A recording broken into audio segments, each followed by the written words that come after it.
How much time do you think children spend on the screen every day? 3 hours? 5?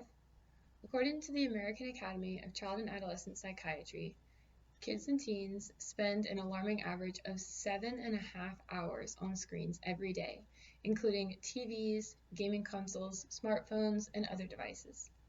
Picture that. That's almost a third of their day, a third of their week, their month, even a third of their childhood. And a lot of what they're consuming is just media content, whether it be TikTok, YouTube, or scrolling different social feeds. Hi, my name is Victoria Barnhart, and I've spent the last 10 years developing youth at the YMCA of Pierce and Kitsap counties.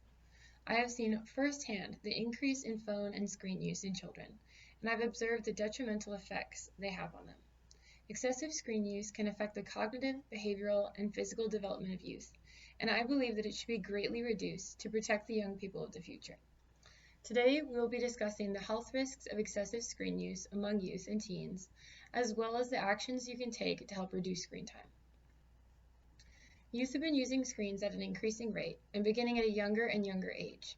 According to the article, Effect of Excessive Screen Time on Child Development, authors Muppala and colleagues state that in the 1970s, children were engaging in media starting at the age of 4 years. Fast forward to present day, the average age is now only 4 months. I've personally seen an increase in phone use over the last 10 years with my careers and volunteer work. At the outdoor summer camp where I volunteer, we used to have no cell signal. As signal has improved, more campers have begun bringing their phones to camp. This year, I had more campers asking to be on their phones during free time than asking to do group games and activities. Camp should be about escaping and unplugging and getting a chance to see nature in the wild instead of just on a screen. This increase in screen time can have big effects on cognitive and emotional development throughout childhood.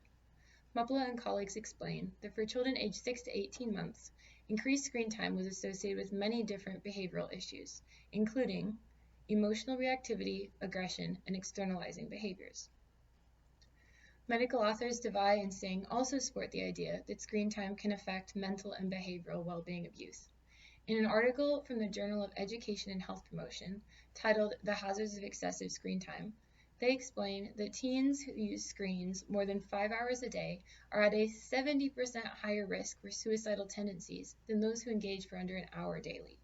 They explain that excessive screen time can reduce the amount of time the teens are actually engaging with others, which can lead to a lack of social skills and feelings of loneliness. If left unchecked, overuse of screens can even lead to internet gaming disorder, a type of addiction. Devai and Singh also highlight the risk for physical issues. They note that excessive screen time can lead to issues such as neck and back pain, which typically arise from poor posture and lack of movement throughout the day.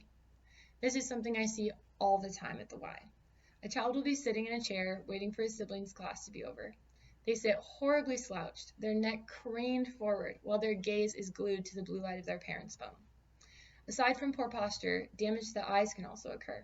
According to Devai and Singh, conditions can develop such as computer vision syndrome, of which symptoms include blurred vision, eye pain, and even headaches. A young child can't always articulate if they are experiencing these symptoms, and they're most likely not aware that a condition like this exists. They also don't have the ability to exhibit self-control with screens like an adult can. If they don't have the tools to advocate for themselves, we must take matters into our own hands. Now that we know the risks of being put upon our youth when they stare into the entrancing blue light of computer screens and mobile devices, what should we do? Screen time should be reduced among infants, children, and teens to help prevent behavioral and physical issues. However, it may seem daunting to just ban all screens from your household, and frankly, a bit extreme. So start small. Pediatrician Michael Rich, founder of the Clinic for Interactive Media and Internet Disorders, shares some helpful tips during an interview with Harvard Medical School. He suggests that parents dedicate mealtime as screen-free time, screens be put away before bedtime to avoid blue light. Rather than telling kids they can't play games online, parents should find ones that they can play together with their kids. And finally, work with children to plan activities both on and off the screen. Just imagine the kind of improvements that could come with reducing screen time. Youth could be making deeper connections with their parents, their peers, and their communities. Cognitive development could improve, the risk of suicidal thoughts could go down, and kids could have more time to move their bodies and prevent pain and injury. Instead of memorizing TikTok dances, they could be memorizing the names and favorite hobbies of their new friends. Today, we've learned how detrimental excessive screen time can be to young people, causing behavioral, social, and physical problems. We've also discussed what you can do to reduce screen time with children, including scheduling time away from screens, using screens together for better monitoring, and avoiding screens before going to sleep. I encourage you all to take what you've learned and apply it in your homes.